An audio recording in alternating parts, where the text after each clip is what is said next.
塘唔單止係一個地鐵站名，由宋朝官府場嘅鹽田去到50年代第一批新市鎮，工廠同埋徙置區嘅一磚一瓦就起咗屬於基層嘅小宇宙。而今日，商場同寫字樓代替咗裕民坊、仁愛圍呢啲地標，街坊被商業數字賠償數目所代替，熟悉嘅叫賣聲同盂蘭戲棚逐漸消失。當觀塘發展得越嚟越新嘅時候，嗰份舊日嘅人情味又去咗邊度呢？觀塘我喺度咧就超過30年㗎啦。以前我哋喺木頭棚仔嗰陣咧，同樓上嗰啲街坊係非常之黏熟嘅。好多時咧佢哋會煮啲嘢嚟俾我哋食嘅。咁就有幾廿年啦，都係有時啲細路仔啊或者唔開心啊，都走落嚟同我哋傾訴嘅，或者我哋同佢開解嘅。但係而家已經係人去樓空啦，已經冇咗嗰種人情味啦，已經。呢度係冇生意，以前喺路面，而家落咗地牢啊嘛，係2碼子嘅事。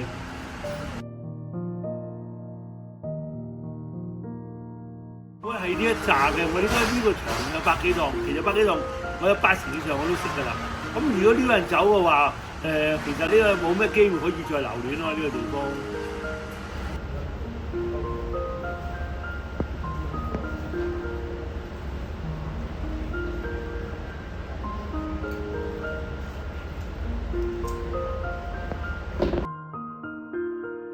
以前咧掃街咁啊，喺街度一路食油街又食到街尾，咁冇咗嗰樣咧。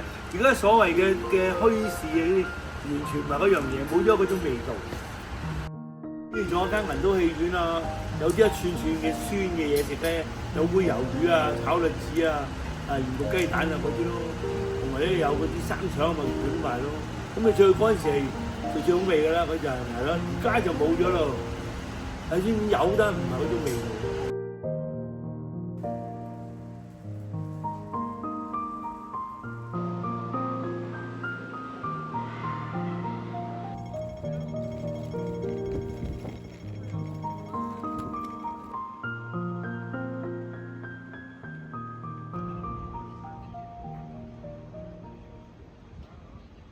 17歲搬嚟香港啊！我媽嗰陣時住九龍仔大坑西嗰啲平民屋嘅，嗰陣時咧16000幾咧喺雲漢街買一層樓。嗰陣時我記得咧過年啊，一過咗比亞，成條麥華街啊，你知道邊條叫麥華街？嗰啲地攤啊多到啊，我哋要行出馬路嘅。同埋咧嗰個瑞和街街市啊，係逼人逼到真係叫擦肩而過嘅。但係我都唔知點解而家會淪落。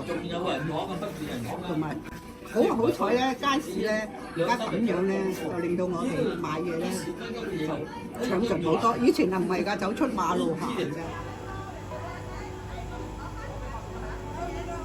嗰陣時好多人買嘢翻大嘅，咁咧就係孭住啲嘢咧，就即係買好多嘢啦，就係嗰啲地攤嗰度咁樣買啦。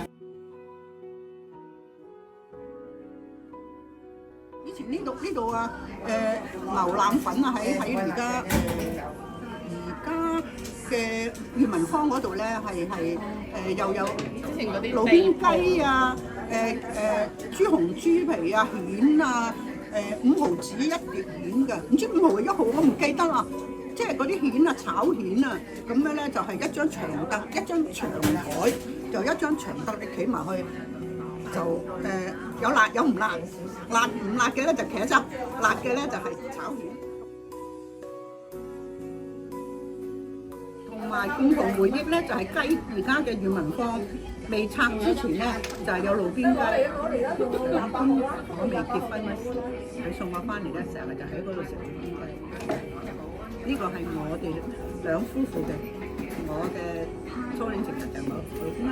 咁兩夫婦嘅共同回憶喺嗰度。仲有一個共同回憶咧，就係嗰3間戲院。嗰間建華咧就好，建華酒樓就喺呢度嘅。3間戲院，一間銀都戲院。銀都戲院咧專係做大陸片嘅，白毛女啊、梁子君啊嗰啲嘅。寶星戲院咧就多數係做嗰啲二流西片嘅，喺而家嘅裕民坊小巴總站嗰度嘅。銀都咧隔離咧有間燒臘鋪嘅，叫大生燒臘鋪。嗱，呢個又係大家嘅共同回憶啊！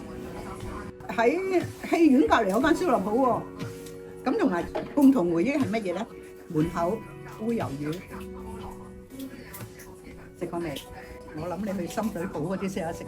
門口煨魷魚，炒栗子、煨番薯，你嗰啲辣醬嗰啲嘢都得㗎。同埋鵪鶉蛋、鹽焗鵪鶉蛋係我哋共同回憶。你食爆谷啊？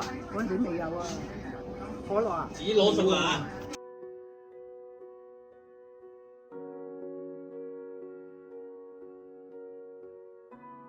咁咧就係我咧就喺嗰陣時冇地鐵噶嘛嚇，咁我咧就係嗰啲咧麵包車，一架咧我記得係部分嗰一架車一路上一路上，一架車9座嘅，坐得花。有啲蛇仔嘅，一路接，即係唔係話好似而家咁喺個站台嗰度㗎。嗰陣時唔係㗎，你伸隻手就可以上車一路咁。嗰陣時咧我就喺度做嘢，喺觀塘住，咁咧5毫子就喺萬華街嗰度上車嘅。咁咧就一路咧就上車咧，嗰啲蛇仔咧就一路拱你入去嘅，拱你入去咧就咁將嗰啲凳仔唔係呢啲喎，凳仔喎，俾你咁樣坐，可以坐到30幾或幾米。